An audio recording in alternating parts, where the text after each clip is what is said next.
Hi good morning guys ಹೇಗಿದ್ದೀರಾ? I hope you guys ಸಕ್ಕದಾಗೆ ಇರ್ತೀರಾ ಅಂತ ಹೇಳ್ತಾ ಗೈಸ್ ಇವತ್ತು ಹಾಗೆ ರ್ಯಾಂಡಮ್ ಆಗಿ ಒಂದು ವ್ಲಾಗ್ ಮಾಡೋಣ ಅಂದ್ಕೊಂಡೆ.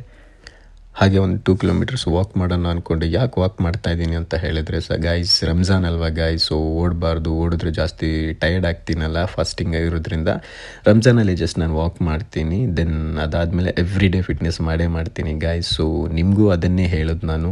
ಅರ್ಲಿ ಮಾರ್ನಿಂಗ್ 5:30 to 6 o'clock ಒಳಗೆ ಎದ್ದೇಳಿ ವಾಕ್ ಮಾಡಿ, ಜಾಗ್ ಮಾಡಿ, ವಾಟ್ ಎವರ್ ಏನೋ ಒಂದು ಫಿಟ್ನೆಸ್ ಮಾಡ್ತಾ ಇರಿ ಗೈಸ್. ಯಂಗ್ಸ್ಟರ್ ಆದರೆ ಜಾಸ್ತಿ ರನ್ನಿಂಗ್ ಮಾಡಿ, ಏಜ್ಡ್ ಪೀಪಲ್ ಆದರೆ ಜಾಸ್ತಿ ವಾಕ್ ಮಾಡಿ, ಏನೋ ಒಂದು ಫಿಟ್ನೆಸ್ ಮಾಡ್ತಾ ಇರಿ ಗೈಸ್. ಸೊ ಯಾವುದೇ ಕಾರಣಕ್ಕೂ ಎಕ್ಸಸೈಸ್ ಮಾಡೋದನ್ನ ಮಿಸ್ ಮಾಡಬೇಡಿ. ಬೇಗ ಹೇಳಿ 5:30 to 6 o'clock ಒಳಗಡೆ. Have some discipline in your life ಅಂತ ಹೇಳ್ತಾ ಗೈಸ್, ಐ ಹೋಪ್ ಇವತ್ತಿನ ಮಿನಿ ವ್ಲಾಗ್ ನೀವು ಎಂಜಾಯ್ ಮಾಡಿದ್ದೀರಾ ಅಂತ ಅಂದ್ಕೊಂಡಿದ್ದೀನಿ. ಸೊ ಲಾಸ್ಟಲ್ಲಿ ಶಾರ್ಟ್ಸ್ ಹಾಕ್ತೀನಿ, ನೋಡ್ಕೊಂಡು ಬನ್ನಿ. Keep smile, love you all, tata bye.